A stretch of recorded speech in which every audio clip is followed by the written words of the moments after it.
Um agente de IA revisou seu modelo de pontuação esta semana, concluiu que uma categoria inteira das suas entradas não tinha nenhum poder preditivo e as removeu, sem que ninguém solicitasse. Não havia nenhum engenheiro revisando a importância das variáveis, nem um pipeline de retreinamento iniciado por alguém numa terça-feira. O agente rodou, avaliou seu resultado com base em um número fixo, identificou qual parte de si era peso morto e a eliminou. Ele voltou ao trabalho com um modelo mais enxuto que no início da semana. E é aí que quero focar hoje, porque isso é uma mudança real de categoria e acho que ainda pouca gente percebeu isso. Tudo o que recebemos nos últimos anos foi inteligência estática, impressionante, útil e completamente congelada. O que chegou agora é uma inteligência que executa seu próprio ciclo de aprimoramento. Eles são chamados de Autobots. Eles são da Abacus IA, eles vivem dentro do chat LLM, e há 4 deles rodando em sistemas reais com cada execução registrada. Um pipeline de vendas, uma base de código real, um canal no YouTube e uma conta em uma corretora. Veja o que eles fazem ao falhar. Isso me fez levar a sério. Vamos definir o problema, pois você já sente isso, mesmo sem ter expressado em palavras. Toda ferramenta de IA que você usa agora tem a mesma fraqueza fundamental, ela esquece. Você dá um comando, ela responde, e o relacionamento termina aí. Ela nunca descobre se aquele e-mail teve resposta, se a estratégia funcionou ou se o conselho dela piorou as coisas. Então, quando você volta amanhã, o modelo não aprendeu nada. Ele te dá praticamente o mesmo tipo de resposta, porque para ele, nada aconteceu depois da última vez. Você carrega a memória, sabe o que funcionou, falhou e precisa mudar. A IA traz a capacidade bruta, mas você ainda precisa fornecer o ciclo de melhoria e essa é a parte difícil. Isso não é uma parceria de verdade. Você faz o trabalho pesado e a IA só faz a parte fácil. Você escreve o que quer melhorar e o agente te apresenta uma proposta antes de agir. Este é o número pelo qual serei avaliado e como vou medir. Aprove e pronto. Depois disso, ele segue o cronograma. A divisão é o que faz funcionar, um modelo faz o trabalho, outro separado avalia o resultado. Avaliar o próprio trabalho gera autoconfiança, mas transferir a avaliação para um avaliador independente transforma o progresso em um número que você pode colocar num gráfico. Funciona direto no seu CRM ou repositório, integrado a mais de 200 serviços e transforma anotações em um manual de estratégias para seus objetivos. Tudo bem, primeira demonstração e é aquela do início, vendas. Este agente lê um pipeline no CRM do Notion e extrai resultados reais de conversão de um canal do Slack, onde a equipe publica como cada demonstração ocorreu. Ele avalia cada lead de 0 a 100, registra as pontuações do Notion e retreina seu modelo com base nos leads que converteram. Ele roda às 4 da manhã todas as manhãs, enquanto a equipe de vendas dorme. Após 3 execuções avaliadas, a precisão foi de 22 para 79. Isso é uma melhoria de 254%, medida em 1.075 leads. Na 4ª execução, ele fez uma cirurgia em si mesmo, removendo sinais secundários injustificados. Ele encontrou um bug onde a correspondência de nomes aproximados deu pontuação perfeita a uma empresa indevidamente e corrigiu isso em sua análise pós-incidente.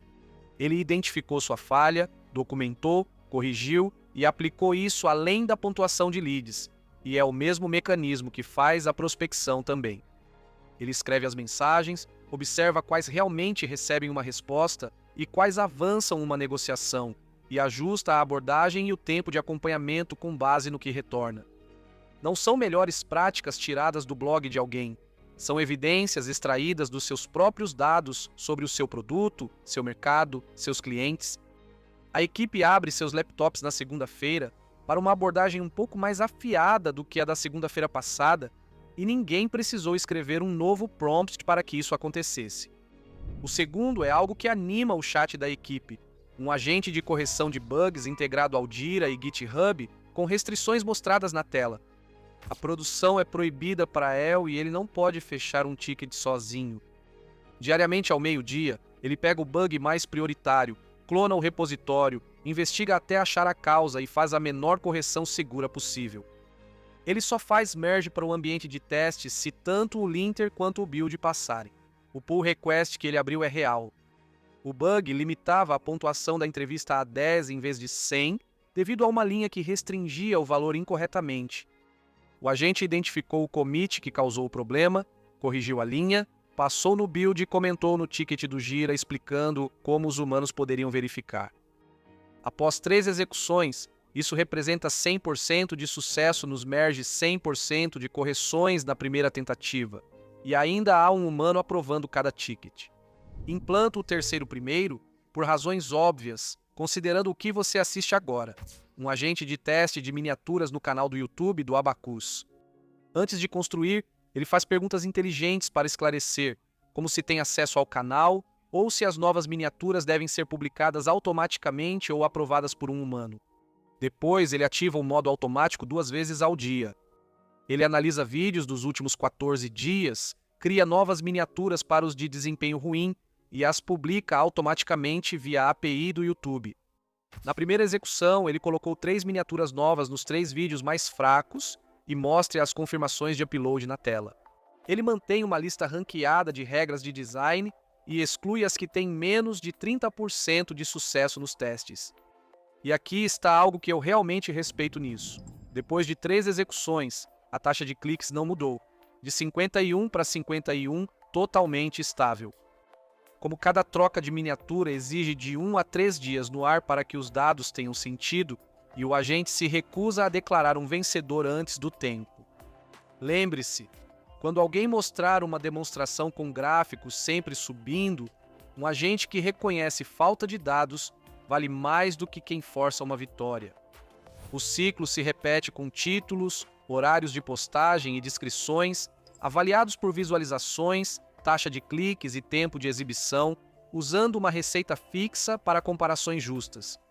Ao notar desempenho acima do esperado, ele identifica a causa e reforça a aposta nisso. Quando algo fracassa, ele registra a falha e atualiza seu modelo sobre o que aquele público valoriza. Ao longo de dezenas de uploads, essa é a diferença entre adivinhar o algoritmo e rodar um pipeline experimental de verdade. O quarto é o ambiente mais desafiador para um agente, tornando-o interessante para a IA, não para questões financeiras. Mercados em tempo real. Este está ligado a uma conta de simulação na Alpaca, com dinheiro fictício e dados reais do mercado. Isso não é aconselhamento financeiro. Portfólio base de $11.575, comparado com o S&P e o Nasdaq, começando às 6h30 da manhã em todos os dias úteis. Você pode assistir ele pesquisando sinais do Fed, rendimentos do Tesouro, fluxo incomum de opções, tudo extraído ao vivo de fontes como a Reuters. Ele só executa operações nas quais tem pelo menos 60% de confiança, uma restrição que eu gostaria que mais humanos seguissem. Às 4h30, ele fecha as operações do dia, se avalia e reescreve seu manual de estratégias. A primeira rodada foi um fracasso total. Uma operação, uma perda, taxa de acerto de 0%. Mas na rodada da tarde, ele identificou que a taxa de acerto era especificamente o componente que estava derrubando sua própria pontuação, fechou 5 posições lucrativas e terminou o dia com 66,7%. Ele fez a análise do próprio erro e agiu no mesmo dia. Já gerenciei pessoas que não conseguiam fazer isso. Sendo honesto, após o primeiro dia, a carteira continua perto do ponto inicial. Ainda é cedo, mas o ciclo está claramente mudando, e ele é o produto, não o lucro ou prejuízo. Há mais 2 pontos importantes a conhecer. Existe um robô de otimização de lucros que monitora as margens e realiza pequenos experimentos disciplinados de preços e custos, mede o impacto financeiro real de cada um e acumula os ganhos. Não tenta dar uma tacada de mestre. É aquela iteração paciente baseada em evidências que bons operadores fazem manualmente, só que essa versão não se cansa. Ela ainda recorda o que tentou há 3 meses, e ninguém precisa marcar reunião para decidir o próximo teste. Há um agente de retenção, meu favorito justamente por como ele falha. A retenção do dia 0 para o dia 1 é um dos maiores desafios em softwares para o consumidor. Muitas equipes chutam os fluxos de onboarding e aguardam semanas por resultados. Esse agente estudou a configuração de onboarding existente, desenhou um experimento, leu os resultados, e esse primeiro experimento mostrou uma queda. Em vez de parar ou passar para um humano decidir, Ele ajustou os parâmetros, criou outro experimento e obteve um aumento de 10% em relação ao baseline original. 2 iterações e só participaram quem leu o resultado depois. Tudo isso também é visível, né? O que eu acho subestimado. Todo Autobot vem com um painel de progresso e não é um resumo que a IA escreveu sobre o que acha que realizou. É a métrica medida de forma consistente em cada execução e mostrada ao longo do tempo, indicando onde subiu, corrigiu, estabilizou e buscou novo caminho. Você pode ver qual mudança trouxe o melhor resultado até agora e todo o histórico do que foi testado, do que aconteceu e do que o agente decidiu fazer a respeito. Os Autobots não são um produto isolado dos outros. Eles rodam dentro do chat LLM, onde você já tem acesso a modelos como GPT, Claude e Gemini, com o sistema escolhendo aquele que melhor se encaixa na tarefa. A mesma plataforma pode gerar imagens e vídeos, enquanto o Deep Agent lida com tarefas maiores, como pesquisa, análise de dados, apresentações e desenvolvimento completo de aplicativos integrados a centenas de serviços conectados.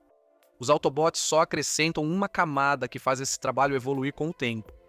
Então, onde isso nos deixa? Ainda não chegamos à AGI e é importante não exagerar, mas o ciclo fundamental já está presente. Tente algo, meça o que aconteceu, ajuste e execute novamente. Atualmente, esse ciclo se aplica a vendas, programação, pesquisa e fluxos de trabalho empresariais. O interessante é o que ocorre com o tempo. Empresas com IA estática e outras com IA que evolui com seus resultados podem ser quase iguais no início. Meses depois, talvez não. Essa diferença pode ser mais relevante do que qual modelo liderou um benchmark nesta semana. Encerro por aqui. Comente o que achou. Obrigado por assistir. Até a próxima.